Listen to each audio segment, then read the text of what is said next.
Lo has visto toda tu vida. El colmillo curvado sobre el cristal del museo. El logo en el casco del equipo de fútbol americano de Los Ángeles. La bestia del póster de animación que alguien lleva tatuada en el antebrazo. El icono del Pleistoceno que aparece en cada libro sobre la prehistoria. Siempre con la misma postura, siempre con el mismo colmillo levantado, siempre listo para clavar. ¿Crees que sabes lo que era ese animal? 200 años de paleontología lo han estado corrigiendo. Pieza por pieza, estudio por estudio, hueso por hueso. Y lo que ha emergido de las correcciones se parece mucho menos al monstruo del póster que a algo más extraño, más específico y, una vez que se entiende, más difícil de olvidar. Un animal al que llevamos 2 siglos llamando tigre, cuando el tigre no tiene nada que ver con esto. Cuyo cuerpo imaginamos rápido y esbelto cuando los huesos dicen lo contrario.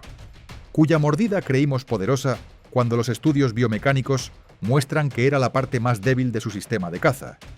Y del que conocemos casi exclusivamente a una de sus 3 especies, ignorando que la más grande de ellas, la que su descubridor llamó el Devastador, dominó América del Sur en solitario y fue el mayor felino que ha existido sobre la Tierra. Smilodon.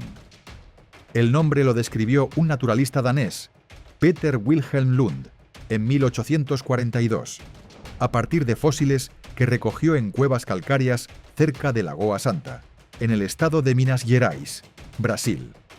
Lund sabía griego clásico y eligió con cuidado. Smilodon viene de smile, escalpelo, cuchillo de doble filo, y odon, diente, diente de escalpelo, un instrumento quirúrgico de corte preciso, diseñado para una herida específica con el mínimo contacto posible con hueso. Eso ya insinúa algo sobre la imagen que tenemos de este animal. Un escalpelo no es un hacha. Pero durante buena parte del siglo XX, la imagen popular de Smilodon fue exactamente esa. El predador que clavaba sus colmillos como mazas en cualquier presa que pudiera sujetar, usando la fuerza pura de las mandíbulas para matar. Esa imagen no sobrevive la biomecánica, y tampoco sobrevive la taxonomía, la morfología, la etología ni la zoogeografía. Empecemos desde el principio. El primer error está en el nombre popular, y es el más visible. Smilodon no era un tigre.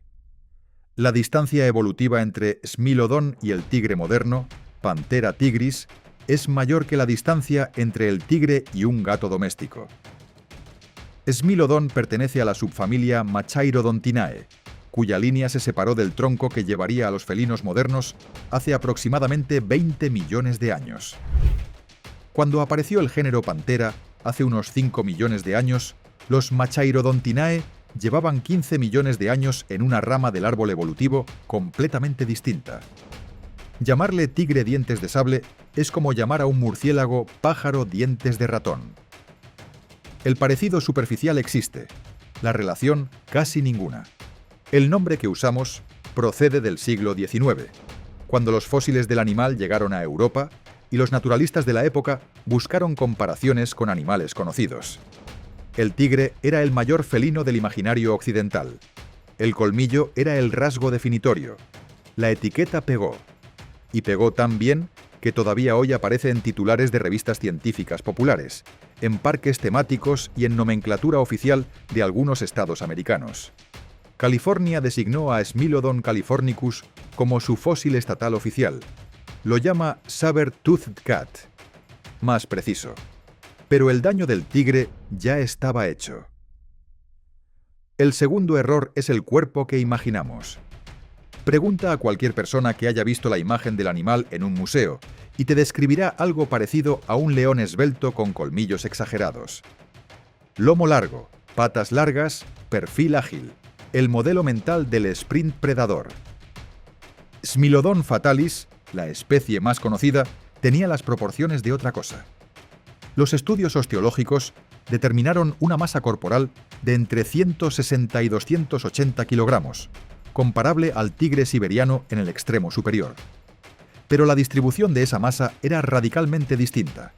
El tórax era ancho, la cola era corta, casi un muñón, sin la longitud que los felinos de carrera usan para equilibrar los giros a alta velocidad.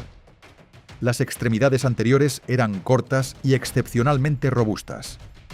Los huesos del antebrazo mostraban un engrosamiento del tejido cortical muy superior al de cualquier felino moderno comparable en tamaño. Un estudio de 2010, publicado por Julie Mitch Samuels y Blair Van Valkenburg en PLOS ONE, analizó mediante radiografías las secciones transversales de los huesos del miembro anterior de Smilodon fatalis. La conclusión fue que la fuerza estructural del antebrazo superaba a la de todos los felinos modernos estudiados, proporcionalmente a la masa del cuerpo. Lo que producen esos datos no es el perfil de un animal diseñado para la velocidad, es el perfil de algo diseñado para sujetar. Y entonces viene la parte del sistema de caza que más ha costado entender correctamente. Los colmillos de Smilodon fatalis alcanzaban una longitud de unos 17 a 28 centímetros en la especie norteamericana más conocida. Son el rasgo más fotografiado, el más dibujado, el más usado en logos y símbolos. Y durante décadas, la pregunta que organizaba toda la investigación era la misma: ¿cómo usaba esos colmillos para matar? La hipótesis más antigua, vigente durante buena parte del siglo XIX y principios del XX, era la del estacazo. El animal abría las mandíbulas, lanzaba la cabeza hacia abajo y clavaba los colmillos con la fuerza del cierre, como un hacha sobre un tronco. La biomecánica lo desmontó en la segunda mitad del siglo XX. El cierre mandibular de Smilodon fatalis generaba una fuerza muy inferior a la del león africano moderno. Un estudio de Per Christiansen, publicado en 2007 en el Zoological Journal of the Linnean Society, modelizó la fuerza de mordida y la resistencia de los caninos en félidos extinguidos y actuales. La fuerza del cierre en Smilodon era significativamente menor. Los arcos cigomáticos del cráneo, que determinan el espacio disponible para el músculo temporal, eran proporcionalmente más pequeños que los de un pantera leo de tamaño comparable. El motivo de esa reducción muscular, lejos de ser una debilidad del diseño, era una consecuencia lógica de lo que los colmillos necesitaban hacer. Un colmillo de 28 centímetros no puede entrar en contacto con una presa desde la posición cerrada de la mandíbula. Tiene que pasar por debajo del plano de la mandíbula inferior antes de poder alcanzar la carne. Para que eso ocurra, la mandíbula tiene que abrirse casi verticalmente, hasta unos 120 grados. Un león puede abrir la boca hasta 65 grados. Smilodon casi duplicaba esa apertura. Y para abrir la boca hasta 120 grados, con dos colmillos de casi 30 centímetros, lo que se necesita no es un músculo cierre potente. Se necesita espacio para la apertura, y la reducción del músculo temporal crea ese espacio. El instrumento de corte no era la mordida, era la cabeza entera. Un estudio de simulación en 3, publicado en los Proceedings of the National Academy of Sciences en 2007, liderado por Colin McHenry, modelizó las fuerzas implicadas en la caza de Smilodon fatalis. El mecanismo que emergió del modelo era consistente con lo que los huesos del miembro anterior ya sugerían. Las extremidades anteriores, con su fuerza estructural excepcional, sujetaban a la presa, la inmovilizaban. Y entonces los músculos del cuello, que eran los realmente potentes, impulsaban la cabeza hacia abajo. Los colmillos penetraban en el tejido blando de la garganta o el vientre de la presa. La herida seccionaba vasos sanguíneos principales. La presa moría en segundos, antes de que el forcejeo pudiera aplicar una carga lateral sobre los colmillos. Porque eso era lo que esos colmillos no podían resistir: una carga lateral. Un tirón brusco de una presa que sigue forcejando con el colmillo clavado produce exactamente el tipo de esfuerzo de flexión que puede fracturar el diente. El sistema de caza de Smilodon estaba diseñado para que eso nunca ocurriera. La presa debía estar quieta antes de que los colmillos entraran. Los brazos garantizaban la inmovilización. El cuello ejecutaba el corte. El resultado, si el sistema funcionaba correctamente, era una muerte más rápida que la del estrangulamiento que usan los leones modernos. Un escalpelo, en efecto. Y aquí la historia se complica de la forma más interesante, porque los colmillos de Smilodon tardaban 18 meses en desarrollarse por completo. El paleontólogo Robert Feranek analizó en 2004 las variaciones en los isótopos de oxígeno dentro del esmalte de los caninos de Smilodon fatalis de la brea. Las variaciones estacionales en los isótopos permiten leer el crecimiento del diente como si fuera un árbol. Cada ciclo de estaciones deja una firma química. El resultado fue que los caninos crecían a unos 7 milímetros por mes, durante aproximadamente 18 meses. Durante esos 18 meses, un juvenil de Smilodon tenía los colmillos demasiado cortos para usarlos eficientemente, demasiado cortos para ejecutar la secuencia de inmovilización y corte que el sistema requería. Lo que eso implica para la biología social del animal es importante. Un juvenil dependiente de colmillos inmaduros, durante año y medio, tendría que ser alimentado por otros. Y si los adultos del grupo le proporcionaban comida durante ese periodo, las crías necesitaban vivir en grupo.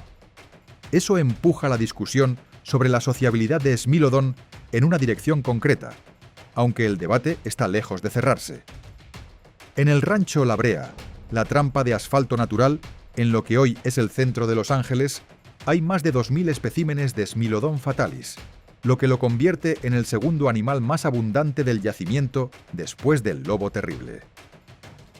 Muchos de esos especímenes muestran lesiones curadas, fracturas de vértebras, huesos del miembro anterior rotos, daños articulares severos, heridas que, para un predador que necesita sus extremidades anteriores para sujetar presas de 200 kilogramos, habrían sido incapacitantes durante semanas o meses. Sobrevivieron, lo que exige una explicación. La explicación más económica es que otros del grupo los alimentaron durante la recuperación. Hay investigadores que discuten esto, argumentando que los felinos pueden sobrevivir periodos sin caza usando reservas metabólicas, y que los animales atrapados en la brea probablemente llegaron allí por su propio pie, lo que implica que podían moverse. El debate está activo, pero la acumulación de evidencias, los 18 meses de colmillos inmaduros, las lesiones curadas, la densidad de individuos en el registro fósil, apunta hacia una especie con más estructura social de la que asociamos a los grandes felinos. Pero la corrección más grande de todas es la que casi nadie conoce, y viene del sur. Cuando se habla de Smilodon, se habla de Smilodon fatalis, el icono, la especie de la brea, la de los museos de Estados Unidos, la del logo de los Chargers de Los Ángeles.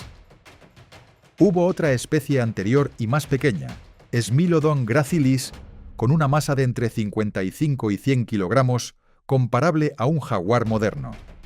Y hubo una tercera, Smilodon populator.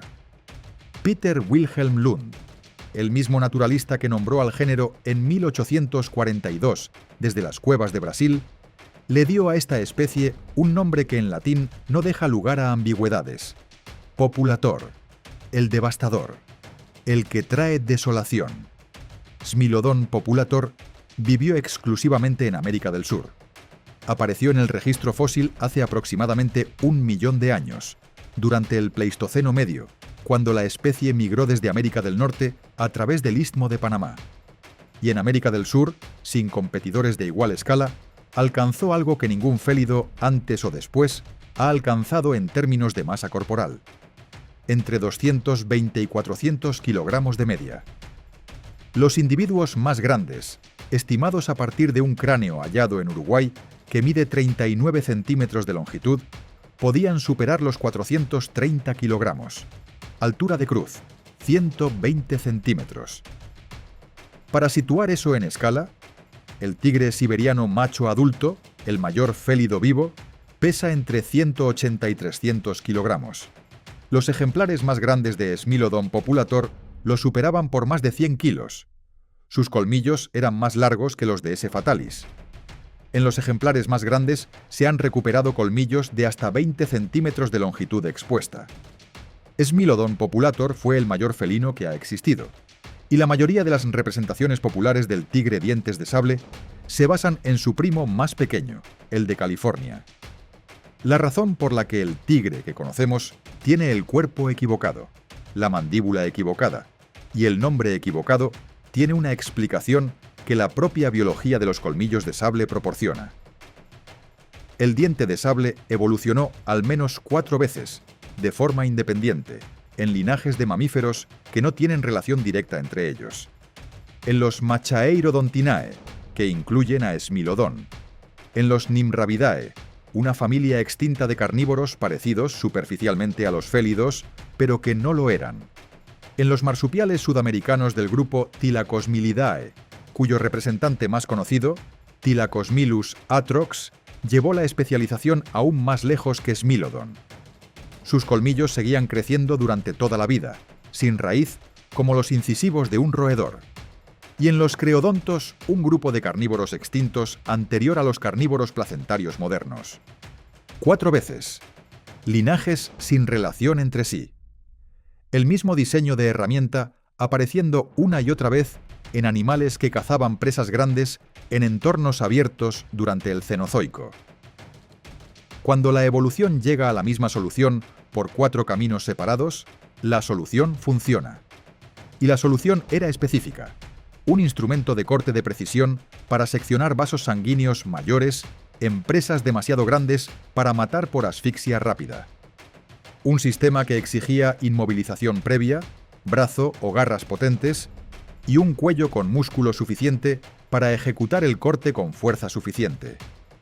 Thylacosmilus, el marsupial que convergió en el mismo nicho ecológico que Smilodon en América del Sur, antes de que Smilodon llegara allí, tenía una mordida de cierre aún más débil que la de Smilodon.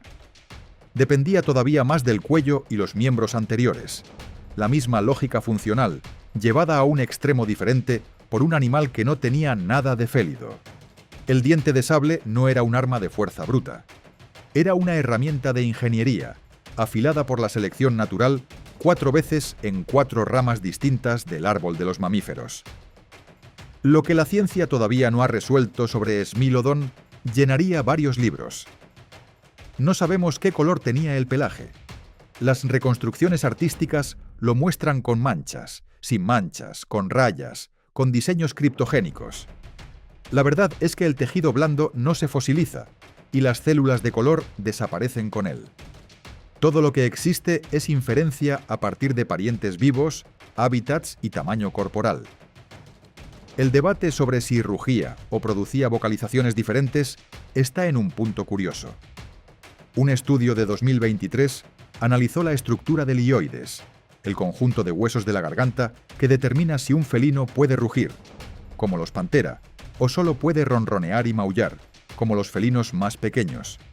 La conclusión fue que Smilodon tenía los huesos hioides inferiores con forma similar a los de los felinos roncadores y maulladores, no a los de los rugidores. La producción de la serie de televisión Prehistoric Planet, para su episodio sobre el Pleistoceno, decidió representar a Smilodon con vocalizaciones parecidas a las del lince, basándose en esa investigación. La sociabilidad sigue siendo el debate más activo. Las lesiones curadas, los 18 meses de desarrollo del colmillo, la densidad de especímenes en la brea, son argumentos fuertes para la vida en grupo. La comparación con el tamaño cerebral, los hábitos de hidratación de los felinos heridos y la capacidad de movimiento que implica estar en la brea son argumentos en contra. La pregunta no tiene respuesta definitiva, y hay una que nadie ha podido responder todavía. ¿Qué habilidades de caza específicas aprendían los juveniles durante esos 18 meses en que sus colmillos eran demasiado cortos para la tarea completa? En los leones, los juveniles observan a los adultos cazar durante meses antes de participar. Si Smilodon era social, el período de dependencia extendida habría sido una ventana de aprendizaje con las consecuencias que eso tiene para la biología del comportamiento del animal. La respuesta está en el registro fósil, en algún lugar. Todavía no la hemos encontrado. El último Smilodon fatalis, del que tenemos rastro, murió hace 13.025 años. La fecha la proporciona el carbono 14 de un espécimen de la brea. El último Smilodon populator documentado murió hace entre 10.935 y 11.209 años, en la Cueva del Medio, en la región de Última Esperanza, en el extremo sur de Chile. Ambas fechas caen en el mismo período en que los humanos modernos estaban completando la colonización de los continentes americanos.